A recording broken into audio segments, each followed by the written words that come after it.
Hey guys, and welcome back to Playtech TV. Now, as you can see in the background, I've been playing a bit of Elite Dangerous lately. It's one of my guilty pleasures, and it's something that I can always come back to. You know, I kind of burn myself out on it a little bit, and then I kind of take a break and come back to it again. But if you've ever tried Elite, you probably know that without the right controllers, it just absolutely sucks. The first time I played it back in the beta, I loaded up with a keyboard and a mouse, and I just hated it. I thought it was the worst game I'd ever played, and I got instant buyer's remorse. So I actually just uninstalled it and just forgot about it for like 6 months. But then I came back to it with an Xbox controller, and it started to make sense. I started to think, okay, there's something here worth checking out. So that kind of convinced me enough to go out and get a joystick to see if I could, like, you know, really get the full experience here. And that's when the game really started to take off for me. All of a sudden, I was able to hit the bad guys, do all the sort of tricks and docking and everything like that. It went from something that was like entirely just stressful enough, just like parking the ship, just docking it in a space station, to something that was just like no effort whatsoever. So, and through my sort of journey of getting the right joystick and everything like that, I pretty much tried every joystick that we have here at Playtech, all the Logitechs, the Cytec HOTAS systems, everything like that. And I mean, they all were good in their own ways. You know, I like the Logitech because it's got a lot of buttons and things. It's really cheap. I like the Cytec systems because they just got so much hands-on control and everything. But the one that always stuck out the most, and the one that I always come back to, and probably my biggest and most popular recommendation, is the Thrustmaster I got here, the T-16000m.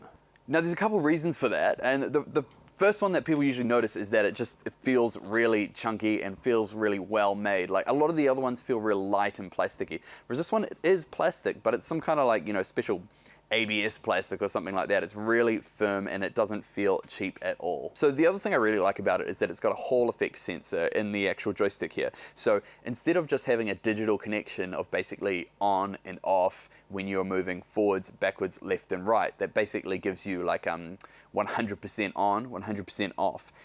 This guy actually has a sort of, it's called a Hall effect switch, and it's basically like a little magnet. And so as the magnet moves closer to the other sort of magnet, it kind of like increases the magnetic field, which increases the signal to the game. So you've got a smooth movement from 0 to 100, whereas like on the cheap ones with micro switches, it kind of just goes 0 to 100, like on, off sort of thing. So that's really cool. You get a really nice, smooth movement on this guy.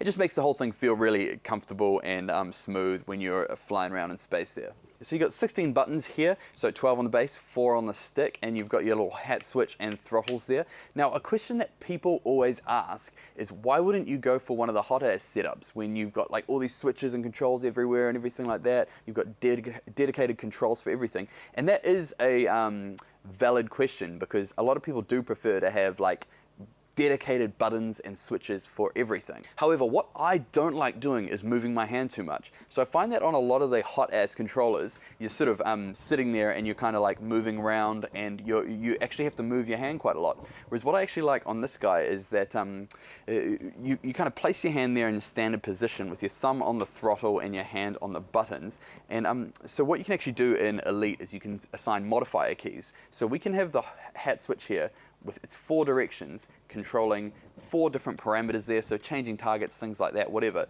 But then when we hold a button, we can actually make that hat switch do something completely else. That could be controlling landing gear or something like that. It could be anything. So with each of these 6 buttons on the base here, that gives us 6 times 4 amounts of functions that we can actually control there. So usually I have it set up for like landing systems, power routing, targets, everything like that.